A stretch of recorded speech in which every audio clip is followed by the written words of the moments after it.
யாருக்கெல்லாம் தமிழ்நாடு கவர்மெண்ட்ல இருந்து வில்லேஜ் அசிஸ்டன்ட் வேலைவாய்ப்பு வேணுமோ இந்த வீடியோ உங்களுக்காக தாங்க. இது கிட்டத்தட்ட பாத்தீங்கன்னா 403 வேகன்சிஸ் இருக்குன்னு சொல்லியிருக்காங்க. இந்த வீடியோ பாக்குறதுக்கு முன்னாடி எக்ஸ்பெடிஷர் அகாடமில இருந்து ஒரு பிக்கஸ்ட் இனிஷியேட்டிவ் எடுத்திருக்காங்க. இண்டஸ்ட்ரீஸ்ல இருக்கிற டாப் ஐடி எக்ஸ்பர்ட்ஸ் பண்டல் கோர்ஸா கிரியேட் பண்ணிருக்காங்க.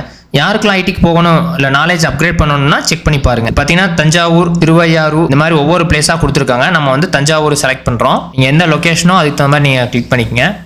தமிழ்நாடு அரசு வருவாய் மற்றும் பேரிடர் மேலாண்மை துறையிலிருந்து தான் அந்த வேலை வாய்ப்புங்க. நோட்டிஃபிகேஷன் பார்த்தீங்கன்னா 31/7/2025 சொல்லியிருக்காங்க.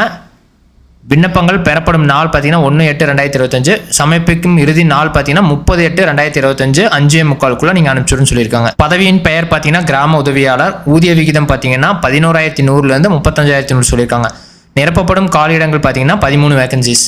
கிராம உதவியாளர் காலி பணியிடங்கள் உள்ள கிராமங்கள் பார்த்தீங்கன்னா கிராமத்தின் பெயர் கீரைக்கொல்லை, மாத்தூர், பிள்ளையாரந்தம் இந்த மாதிரி ஒவ்வொரு பிளேஸாக கொடுத்துருக்காங்க. அதை கிளியராக செக் பண்ணி பார்த்துக்குங்க. இன சுழற்சி முறை, அதாவது ஏஜ் பார்த்தீங்கன்னா இனம் வந்து எஸ்சி, பெண், கல்வி வழி முன்னுரிமை அற்றவர் அப்படின்னு சொல்லியிருக்காங்க. 26.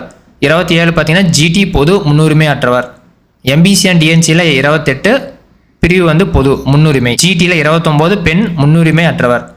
அடுத்தது பார்த்தீங்கன்னா 30 பிசியில் பெண் முன்னுரிமை அற்றவர். அடுத்தது 31 ஜிடி பொதுவில் வந்து முன்னாள் இராணுவத்தினர் மற்றும் தமிழ் கல்வி முன்னுரிமை அற்றவர்.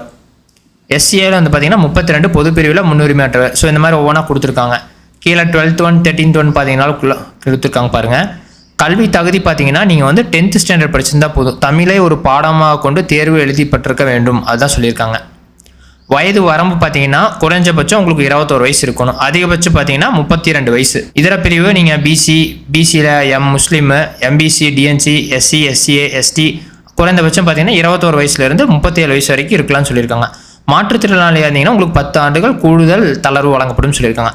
முன்னாள் இராணுவ பொதுப்பிரிவினருக்கு அதிகபட்சம் 50 வயது வரை மற்றும் இதர பிரிவினருக்கு 55 வரை சொல்லியிருக்காங்க. இதர தகுதி பார்த்தீங்கன்னா விண்ணப்பதாரர் வந்து பணியிடம் காலியாக உள்ள வட்டத்தில் வசிப்பராக இருக்க வேண்டும். ஸோ அந்த லொக்கேஷனில் இருந்தால் மட்டும்தான் உங்களுக்கு எலிஜிபிலிட்டி. அடிப்படை விதி பார்த்தீங்கன்னா 10 படி உடல் தகுதி சான்றிதழ் பெற்றிருக்க வேண்டும். தேர்ந்தெடுக்கக்கூடிய நபரின் கணவரோ மனைவியோ உயிரோடு இருக்கும்போது வேறொரு திருமணம் செய்திருக்க கூடாதுன்னு சொல்லியிருக்காங்க.